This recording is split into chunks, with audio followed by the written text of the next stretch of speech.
Welcome back to the Untangled Mind podcast. Today we go back to our Fishbowl Series, where finding clarity in the ebb and flow of life's complexities is at the heart of our conversation. I'm Piper Harris, and in today's nurturing space, we're unfolding part 2 of our Fishbowl Series, delving into My Basis A results, a unique tool we've lovingly curated for all our clients in Untangled Mind in dynamic growth, counseling, and consulting services. In this episode, we'll explore my results and how this valuable compass can guide us towards personal growth, enliven our understanding, and ultimately weave the fabric of our well-being into a richer, more resilient tapestry. So take a moment to nestle in, take a deep breath, and join me and Dr. Susan Belangee as we navigate the waters of self-exploration. The shaded area. And what I say about that when I see that is that kind of anchors her on that top side. So even though there is flexibility and creativity and things that she can tap into, because the majority of her score sits inside the shaded area, this little piece that kind of sticks out up top says, I'm probably going to come back to a place of what was my plan. Yeah. So when something starts to go awry in the creative process, or like, oh, that didn't lend itself to the taste of this dish like I thought it would, what do I do now? So Piper's the one that's always going to come back to, okay, what was the original recipe? What was the original plan? And, what do I need to shift? And because you have the ability to be creative, it's like, okay, I can come up with a new way of doing this. I can figure this out. It's kind of like counseling too, right? Yes, very much so. I mean, that makes more sense because I do like figuring out, I send my clients tons of assessments. Yeah. A ton of them. And I like numbers. I like data. I like to prove what we're doing is working. So I can see that with the counseling process. Yeah. Like I'm rooted in, okay, this is what I know it is. Like we're working with panic disorder. So that's the thing I'm rooted in. So I'm going to study the thing, but then I allow creativity within sessions. Is that accurate? Yes, exactly. Okay. Right. Okay. So one of the things that, that we have to keep in mind in the mental health world is, just because it looks one way and people are talking about something in session, in one way, we know that it can shift and morph and change. And so if we've got to have that awareness of, well, this worked in the last session, but it doesn't seem to be clicking today. So what can I change to? What can I shift to? And so I think that's one of the strengths for you is having your score be where it is. You can be more fluid. Yeah. Yeah. So very cool. I didn't even think about that, but yeah, because I love the numbers. I love the data and that's my safety, right? When I don't feel good about something, like maybe I try a new technique and it just falls totally flat, I usually feel awful. But then I go back to, okay, time to study. Where did I go wrong? How do I shift this? Because I don't want that again. Right. So, okay. Right. That makes sense. And the way that you nurture relationships. So now if we start to bring scales together, okay. Right. So you have a plan, you create this idea, before each session, kind of knowing what you know about your client. But then if your client comes in and like, they just had a tragedy in their family or something, just happened, you're capable to set that aside and say, no, let's tend to, this, and let me nurture kind of what you need right here, right now in this moment. And I'm okay to let my plan sit. Let me ask you, something just came to mind about the relationship part. So back to more of a personal part. In the past, I have been like, this is what a friendship is. And if it's not the way the friendship is, I am crushed. And I try to be flexible, but I wonder if I'm not. Well, I think that speaks a little bit to another element of the going along scale. So we've been talking about, rules, structure, plans. It's also about values. And how do you define for yourself friendship? How do you define, rules that I live by, right? So we hope that everybody believes that red lights exist for a really good reason and that we're supposed to stop when we get to one. Right. We know that some people don't. That's true. So anyway, when we think about, the rules that you live by, I would say for you that one of your rules is you never want somebody to leave you or leave an interaction with you feeling like they weren't valued. Yeah. So when you think about the emphasis you place on that, and then the definition of friendship, if there's not the flexibility, right? So if the strength side doesn't come in and allow you that fluidity and flexibility, depending on what is going on for somebody in that moment, it may feel like this isn't working for me. Yeah. I feel unseen. Mm-hmm. I feel like, well, I just poured into them. Mm-hmm. Okay. Interesting. Mm-hmm. I still learn 10 years, 3 times. I'm still learning. And believe me, in our supervision session, she'll be like, Piper, this is showing up. She'll bring it up. I'm like, oh. So again, we always come back to, how do we use the awareness to make sure you're using it on the strengths. Okay. So, all right. So the next one is called taking charge, and it measures how much of a natural born leader do you see yourself to be. Mm-hmm. Mm-hmm. And higher scores, yes, you see yourself as being more of a leader. Lower scores point to having a more of a collaborative kind of a spirit in the way that you lead. Again, not that you can't step up and take charge of a situation, but if you're lower on this, it's going to take more out of you. Okay. And it probably is going to be like a situation that you would feel comfortable to do that in is something like, yes, I know how to achieve in this moment. I know how to get the job done in this moment. I'm willing to step into that leadership role in that instance. Okay. So your score was numerically a 25, but you're sitting at the top of the shaded area, and you do have another little piece outside of the shaded area on the upper side. If you know me, you're not surprised by it. So that anchors you in that upper side. You're not Attila the Hun. That's not my way or the highway. I'm not yet. So it is kind of a best of the both worlds analogy here too. So you can listen and collaborate, but you're also going to feel comfortable and feel like you have a voice to step into that. No, this is the direction we need to go. Yeah. Okay. And because you're going along, and if I again kind of show to the camera, this is the one we're talking about. This is the one we just finished talking about. So they're very close. Yeah. So the way that you lead most often is with sharing your plan. Here's my plan. Yeah. Okay. So again, you can lead just naturally. It's kind of the natural inclination according to this. But the way that you go about leading, how you go about leading, the 2 cards you play together is like, this is what I think we should do, and here's the plan. Okay. Right. Or here's the plan. I think it's a really good one. So you can kind of play them, almost simultaneously. Let's talk about that. Do you feel like that with me? Let's talk about that. With my taking charge, you're going along. Mm-hmm. Yeah. Okay. Tell them about that. So yeah. So, I mean, I think that, when it comes to, for me, this is a new endeavor, right? So doing consultation work for me, is in this format and focusing on it in this way is new. Yeah. And so I'm very much benefiting from Piper's, no, we need to do this, and here's the plan, and this, we need to do this first. And so it's really been a blessing, because, coming out of, a therapy background for a number of years now. And I also am a professor, right? So I'm not doing the consultation stuff, or haven't in this way in quite some time. So to have the guidance be like, no, here's the checkbox. We need to do this first, and this, and this, and this has been. But the drawback of that is, and we know this, I get a little pushy.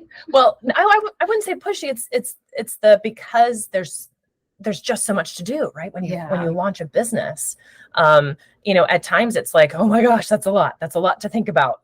But because you've done it before, right, and that's your experience, it's like, no, this is coming from a place of, I want Susan to be successful. I want, and these are the things that I found that work, that helped me be successful.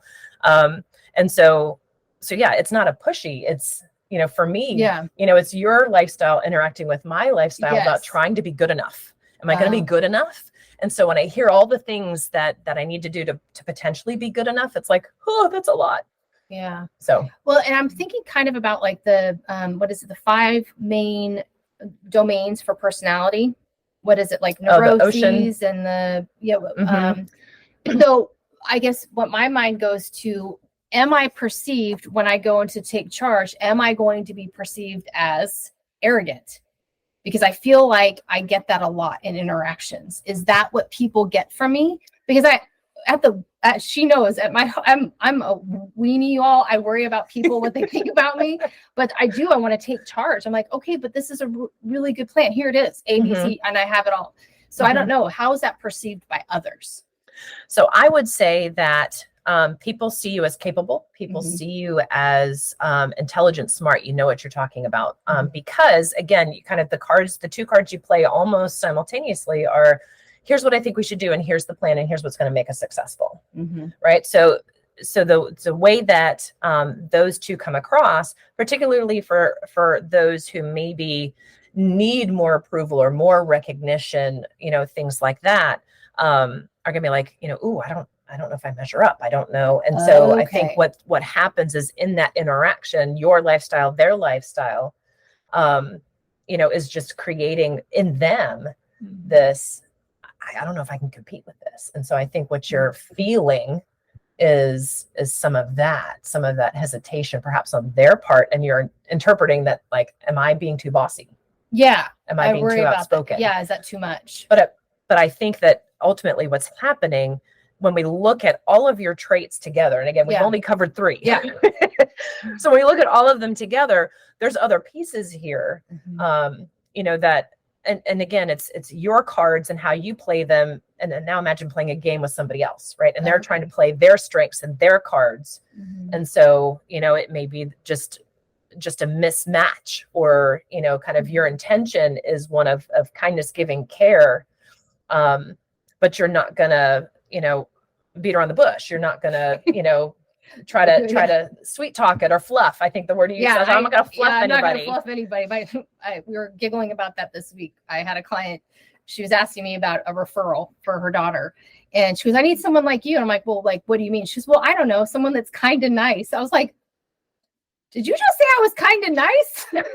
And she started howling. She's like, no, I didn't mean it that way. But I wonder if that's because she sees that that scale of it. I mean, it's hilarious. And now she ends all her emails with, you're kind of nice.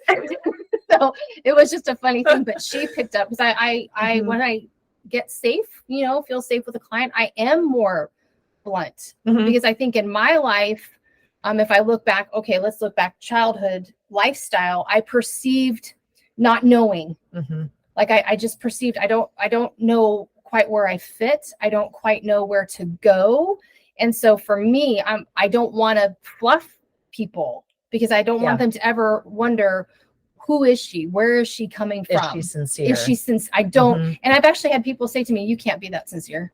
You can't be that authentic. And I'm like, okay, but again, it's just like you said, it's my interaction with their lifestyle is not meshing. Right. So that's interesting. Okay. Yeah. And that's the reality. When we think about communication and where communication works or doesn't work, or who it works better with and who it doesn't, really what we're talking about is, again, you're playing a card game, and you're trying to play your cards and your strengths in a certain way, and they're trying to do the same thing. And it just, leads to misunderstandings potentially. Yeah. And so, again, kind of having the awareness of, this is who I am, and I bring it with me in every interaction I have. Good news, bad news. Yeah. Right. So then it's figuring out, like, how is my stuff interacting with somebody else's stuff and creating this issue, versus that's a really horrible human being. Yeah. And I was just thinking about my husband. He's super high on taking charge too. So, I mean, we can really, I mean, my boys are like, you both are so stubborn. So I'm taking charge. No, I'm taking charge. No, I'm taking charge. My plan's better. So that's how he and I's lifestyles sometimes. And she knows Scott too, my husband. So the taking charge, I think we both have that at times, and it's a lot taking charge in one room. But how do you all resolve it? We always come back and we find compromise. Like, I like this of your plan. I like this of your plan. Or we just compromise and say, okay, we'll go with your plan. Like, it's never a brawl. It's, we figure it out. And we always go back to going along. We always go back to going along. Yeah. Yeah. So it's a good partnership. All right, cool. So that's taking charge. Then now the next one of these main 5 is the wanting recognition scale. Yeah. And so what this is tapping into is, how much do you seek out and need approval and recognition from others? And that's higher scores. People who are higher on this have that need. The strength that comes from that need is you treat people with warmth, kindness, care, empathy, because you're hoping to get it, right? So you kind of put out in the world what you hope to get back. As scores go down on this, it points to people who are more internally driven. Like, they don't need the pats on the back. They can do it for themselves. And so that's where Piper sits. So her score was a 39. And so that puts her kind of down toward the lower end. So the strength here again is kind of being more internally motivated. Half of her range box sits inside the shaded area, right? Mm-hmm. So we know that that can point to tapping into that upper side. But then the other half sits outside. So we're anchored on this lower end. So I would say that the strength for you, Piper, is, again, you can recognize when somebody needs that, and you can offer that to them. You can have that sense of empathy and vocalize it. Yeah. But then when it comes to, needing their approval or their recognition, you kind of have the sense of like, no, I know I'm okay. Yeah. I'm good with myself. And then the drawback side of being low on this is, when you're interacting with somebody who's really needs that recognition, because you don't need it in the same way. It may not be your first thought to give it. Oof. So that's the potential drawback side is people could see you potentially, you're asking about the taking charge, could see you as cold. Or as a little standoffish, because particularly if they are much higher on the scale, if they need the recognition and approval, and they're kind of, feeling you out to see, is this somebody who's going to give it to me? They may then say, no, she's too aggressive, or she's too hard, or she's too bossy. When in reality, it's not that. Yeah. It's just their need is not matching mine. And we were talking about this before we recorded, and I'm like, wait, what? I'm low on wanting recognition. I would have sworn this was high 7 years ago. Because I think that's the last time we did this with me, is like 7 years ago. I would have sworn it was higher. So that shocked me. And as we're sitting here talking about it, I think a couple things have happened in the last few years. One, finishing my master's, I had to overcome a lot of self-doubt. I was going to a different university. I wanted to transfer to Liberty, but they made me take statistics, and I was so scared. And all I remembered growing up was I was stupid when it came to math. I mean, like utterly stupid, and like taking me to a hypnotherapist and like throwing up before exams, like I'm dumb. And so going into statistics, I cannot tell you how afraid I was. I mean, I sobbed. My boys had helped me with algebra. Like I just, but so I went through that, and then going through the master's program, and it was so healing, because I was like, oh, I'm not stupid. It only took me 44 lots of years to get to that point. But I think that was like because I was so shocked when you said to me, I'm like, wait, no, my wanting recognition is really high. And you're like, no, it's really low. So I think that was kind of the thing that shifted over the years, is that I finally accepted I'm not stupid. And it just literally, it was a lifelong belief. And so it's kind of funny. I think the other aspect of it, maybe, and you can speak to this too, is my faith. Is that I'm so firmly rooted in my faith now that I'm like, okay, like I've told her, this is my mission. I don't have a choice. This is what I do, and I love it. So is that part of, do you think that's it, or?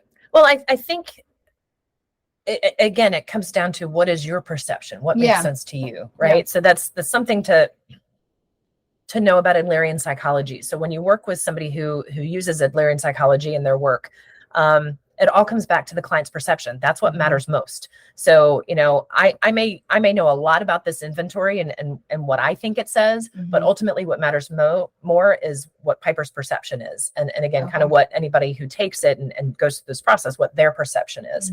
And so for you, if you think that your groundedness, your sense of being internally driven has faith as a component, then of course it does. So, I mean, I think that at the end of the day, the strength for you is, I know I'm good. I know I'm okay. I know I'll be okay. And then, the drawback side is, perhaps when you're left with an interaction and you're kind of like, I'm not sure what happened there. I'm not sure what to make of that. I'm not sure, kind of if that was someone who now feels like I'm not kind, right? Or I'm kind of nice. I'm kind of nice. And what's funny? I'm thinking about my youngest son. He'll say to me, I need my mom right now. Oh. He'll vocalize. And I'm like, I am your mom. He's like, no, I need my mom. And that kid, boy, he is my kid. He is so perceptive, and he's just whop.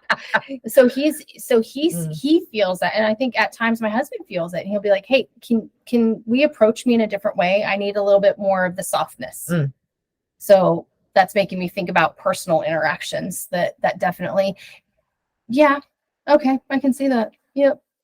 So again, you do have that piece of the scale that sits in the shaded area, right? So maybe kind of because your planning is so strong and your take charge is strong.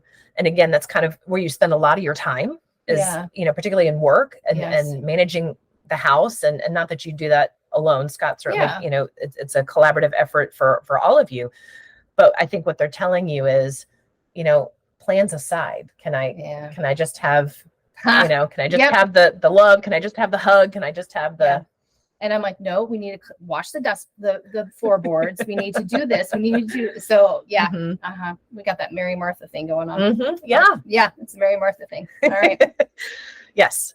All right. So, the last one of very interesting of these first 5 is called the Being Cautious scale.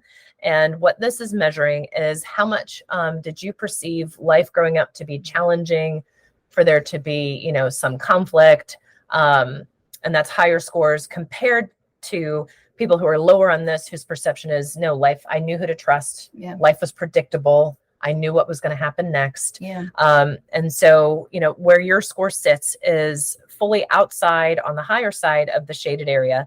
And so what that means to me is that your perception of childhood was like, no, I didn't know. I wasn't sure. And so the strength that comes for people who experience that, and it could be divorce. It could be moving a lot. It could be, just general, conflict among the adults in the home. It could also be alcoholism. It could also be neglect, abuse. I mean, so it kind of runs the gamut. But what happens, or what it always comes back to, is, again, what was your perception of it? And the interesting thing is, and I did consultation with a set of sisters at 2 different times, and same parents, right? Same household, but their perceptions about so different were very, very different. So somebody was high on this and somebody was low on this. And some of that just spoke to, like, one was an older, and then some years had passed, the family got a little more stable, and then the other one came along. And so the younger was like, life was good. And the older one was like, life sucked. And so it just, again, it just comes down to perception and kind of the interactions of all those factors that create the personality traits. So, but anyway, back to Piper. So Piper, kind of had this sense that life was unpredictable. So the strength that comes is, I got to watch, I got to observe. So Piper is very, very observant. The drawback side to being high is you could also end up being hypervigilant. You could convince yourself or be looking for that next shoe to drop. Anxiety. There's my friend anxiety. Yes. Yeah. So the strength that comes from being lower is, you perceive like it's going to be okay. Life's going to work out. The drawback side, when you have that belief or that perception, is you can be hit blindsided and then not know what to do. Okay. Right. Like, I wasn't anticipating this, now I'm completely, beside myself, don't know what to do. Yeah. So with this being cautious, she and I kind of debriefed a little bit before we did this, and I'm not surprised. I mean, again, I guess I was surprised with the wanting recognition and being cautious, but the more we talked about it, makes sense. So my perception growing up was, I was unwelcome. My perception was my brother was the loved one. And again, this is childhood perceptions, right? So mom, dad, I'm not being mean. But so, and I always felt like I didn't fit. I was a very fat child, with the name Piper. I wore headgear, all of the things that set our personality. So I didn't feel like I fit. I got picked on, I got bullied a lot. And so I can see that. And I didn't feel like I could necessarily go home and express, this is what's happening. I grew up in a home where it was like, pull yourself up by the bootstraps. It wasn't, there wasn't I needed the love and affection, which is kind of interesting how I'm showing up there. Yeah. Shoot. Okay. So now I'm saying that as I talk out loud. So Uh-huh. I'm still doing the same stuff. Well, I think what you learned was I got to handle my stuff. Yeah. I got to handle this myself. Yeah. Right. And so that independent streak, Yeah. that comes through in the wanting recognition, that comes through and here's the plan we're going to create, that comes through and let me watch and observe and figure out, like, is there somebody safe here I can talk to? Yeah. Right. Or do I need to be, the belonging and social interest, kind of keep By myself. So again, you're speaking to the interplay now. You're speaking to how these kind of inform and influence each other, over, seconds. Yeah. Right. It can happen like that. Mm-hmm. So yeah. So because this is your highest, and this is something else that comes into the interpretation. We talk about what was your highest score on this chart of these main 5 and what was your lowest. Mm-hmm. So Piper's highest is the being cautious. So she meets the world with, let me watch, let me observe, let me see kind of where I need to be. And so Piper's one of those people that if something's off for you, she knows it and she'd be like, what's wrong? What's going on? There's something not right here for you. What is it? And I think from that ties right and beautifully with the people in your life that you care about, Yeah. Right. So you're observing and you're watching, and because you've nurtured that relationship and the one-on-one interactions, you sense it. Yeah. Right. So there's the strength side. Mm-hmm. Now think about your clients. Yeah. Right. Yeah. So if they come in from one session to the next and something is a little off, you're going to notice it. Yeah. I can see it on them. Mm-hmm. And so then that speaks right to that introverted nature. Okay, let's talk about that. And you attend to them. Mm-hmm. And so again, it's not that you're not. If you think about your wanting recognition, you can be empathetic and compassionate and caring, and that comes through because of the one-on-one interaction and because of what you're observing in them. Okay. What I can say too, like I said, my anxiety, and she's known me for a long time. I have had to work on my anxiety because of that. And I can feel it if I, especially a group of people, we're back to that. I'm watching every single person. And it's not to say that I get it right every time. I might be perceiving, like, I know she and I've had interactions with other people in the community. I'm like, did you see that? Like, they thought I was a moron. She's like, no, that's not what I got at all. I'm like, no, that's what it was. But I get very anxious because then I go back to, do they like me? What are they thinking of me? Did I have food in my teeth? Like what's wrong? And then my anxiety, goes through the roof. The other thing, it's being able to see the things. Sometimes I'm like, I really wish I could turn this off. I know it's a gift. You've told me, you're like, Piper, this is a good thing. But at times, it can be very painful. And then I go down the anxiety and I'm not being logical at all, And so, that's what I call the domino effect, right? Yeah. So when you're highest, again, think about two sides of the same coin.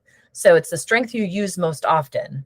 And so when it stops working or when it's ending up on the drawback side, then it creates this cascade of turning all the other cards over, turning all the other coins over. And then you're like, you're finding yourself retreating. Yes. And you're like, I don't understand why I feel the need to retreat right now. And, the plans seem to kind of go out the window and we can't figure out what to do next. And then, I don't know what to say. Yeah. Right. And so then it's like all of those strengths that had been, showing up for you, then just turn over. Yeah. And so then what we need to figure out is how do we then flip them back? How do we get back to the strength side? And so most of the time, what we can look to is the lowest as the catalyst to get us back to the strength side. Okay. And so your lowest is that wanting recognition score. And so what you come back to eventually is the, okay, I'm good. I know I'm good in God's eyes. Yes. I know I'm, my heart was in the right place. Right. And then the self-talk starts and then I go to planning. And then we jump back quickly to like, okay, well here, I've lost time. Let's let's get back to it. Okay. So that makes sense. Interesting. All right. So, so those are the main 5. And so now are you doing okay? Yeah, I'm doing good. Like, I'm doing good. Take a break. So now we have I'm going to show you this side. So we've been talking about these top 5 that got plotted on the chart. These 5 down here are supplemental. They serve a slightly different purpose. There's still for 4 of them strengths and drawback sides associated. But when it comes to the ones that you use most often, it's going to be those first 5. Okay. So the next 2 we're going to talk about are the H scale, which stands for harshness, and the S scale, which stands for softness. So we have harshness and softness. And these were designed by the test makers to be kind of this inverse relationship. If one is high, the other's low, and vice versa. Okay. And some of that was, in terms of a checks and balances, like how is somebody answering this? Are they answering it truthfully? Are they answering it in a way that makes sense? And so, you would not expect somebody to be high on both. Right. Because then it's like, that doesn't quite make sense, or low on both. So people can meet in the middle, right? And kind of have scores be, close in terms of the middle, but you wouldn't expect both high or both low. Okay. So your H score, really what H is measuring is how bad was it growing up? So it kind of connects to that being cautious scale. Okay. And so you're at a 14. The high cutoff for this is an 18. Okay. So your score's kind of in the middle. Yeah. Right. So even though you're being cautious is higher, to not meet that high cutoff, I think is okay. Yeah. Okay. And so then from there, we jump to the softness and we look at softness. And this is a scale that could be as high as like 25 and could be as low as 5, and you're at a 12. Okay. So in the middle. So again, kind of here in the middle. So that's what we see is, for Piper, the scores kind of being here in this middle area. When I see people who are higher on being cautious like Piper and a middle of the road softness, softness measures optimism. So it's tapping into how optimistic are you? And so it makes sense that if somebody had a really tough childhood and their perception of childhood was hard, and I didn't know who to trust, they're likely not going to be real high on optimism. Piper, though, is in the middle. So she's not low like we might anticipate. So then what I point to with that is there's a strength here that for many people kind of sits to the side, and we use it as the last resort. Optimism? So I'm negative? Well, no, it's not that you're negative. It's that it's one of those, you're going to try to play the other cards first. Okay. Got it. And so because it's not a 25, you're not like, this sucks, but it's going to be awesome in a minute. Yeah. So softness has this unique little piece about, is it going to be okay? And so your belief is yes. It's just not the first card you play. Gotcha. Okay. Does that make sense? Yeah. Okay. So again, it comes out of that interaction of, and the strength of watching and observing. I think the way that you're going to be okay, the way it shows up first more is in that wanting recognition. Okay. Right? Being able to do this for yourself. Yeah. Like, I know it's going to be okay because I'm okay. Yeah. Right? Okay. And as you said, there's faith in here too. Yeah. Faith is everything in my life. Okay. So I think faith shows up also for some people. They talk about it more in terms of being optimistic. Well, I know God's got it. Okay. And so again, so there may be components of that, of faith for you in this one. Yeah. But it probably gets used more for you as an assurance of like, I'm okay. Yeah. Okay. So I would put that in the 1A recognition more so than your softness. Okay. Does that make sense? sense? That makes sense. Yeah. Okay. So aside from that, there's not a whole lot more that H gives us or that S gives us. So, and what does H look at? H, how bad was it? Okay. That's growing right. up? So there's not really a strength that comes through that. It really, you're kind of validating the other scales. Exactly. Okay. Yeah. So that's its purpose. H and S kind of have this, but S by itself has this unique little piece about optimism. Gotcha. Okay. All right. So then the next scale we'll talk about is called the entitlement scale. High scores on this point to people who believe and perceive they had special attention, special treatment growing up. And then scores that are lower on this point to like, well, no, I don't think I got that. And it's either kind of a wondering, or it's just matter of fact, yeah, that's the way life was. Or for some people, it could even be like a little chip on their shoulder. Yeah, and a little bitter about it. Yeah. So high scores would be like greater than 21. Low scores are less than 12, and Piper's score is less than 12. She's at a 9. And so I would start by saying that and being on the lower end, the strength that comes from that is, well, because I didn't feel special or get that attention, I know that, life is what I'm going to make of it. Yeah. And so totally. I have a Totally. very realistic view that, I get out of it what I put into it. Yep. So that's the strength side. The drawback side then is when good things happen, do you believe they're for you? Do you doubt it? You answer that. So that's the drawback side, is when you're not used to getting good things or having good things happen, then when they do happen, it's like, this isn't for me. Is and it's that like kind of pushing away? Is that the crux of people pleasing? Like, well, or the constant striving? Is that what that is? Because I find, you know that about me. Mm-hmm. I and everybody in my life's like, pump the brake. So is that how that shows up with like my striving? Because I'm like, well, it's not, I didn't really do good enough. Is that what that is? I think it comes back to, I think that what you're talking about anchors more in the going along. Okay. And did I get the expectations right? Did I, and again, think about being cautious. Did I read the situation correctly? Did I make the plan to meet the demand? Is it right? So you kind of come back to, is my plan good enough? Is my plan good enough? Okay. Versus, am I good enough? Oh, okay. So I think the am I good enough kind of finds its way in there in terms of self-talk. Yeah. But from a distinct trait standpoint, there's the way entitlement shows up is more, it is what it is. Okay. Okay. So I roll with the punches. So so you've learned, and so being cautious, right? So not sure what's going to come next. So I got to watch, I got to observe. Mm-hmm. And then because in your mind, your perception of childhood was like, well, anything good is for my brother. Right.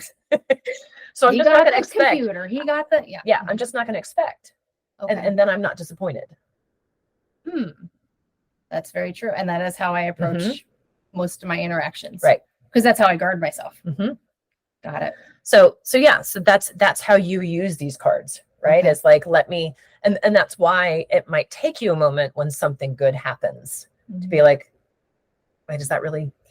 Is that why I worry, when's the shoe going to drop? That's the being cautious. Okay. That's being cautious. Okay. But, I think, as we think about, as you were waiting to hear about your LAPC coming through, is this good thing going to happen? Is it going to happen? Is it going to happen? I don't know. Yeah, it was a mess. That was a big mess. She's like, Piper, it's coming. I'm like, it's not coming. It's not coming.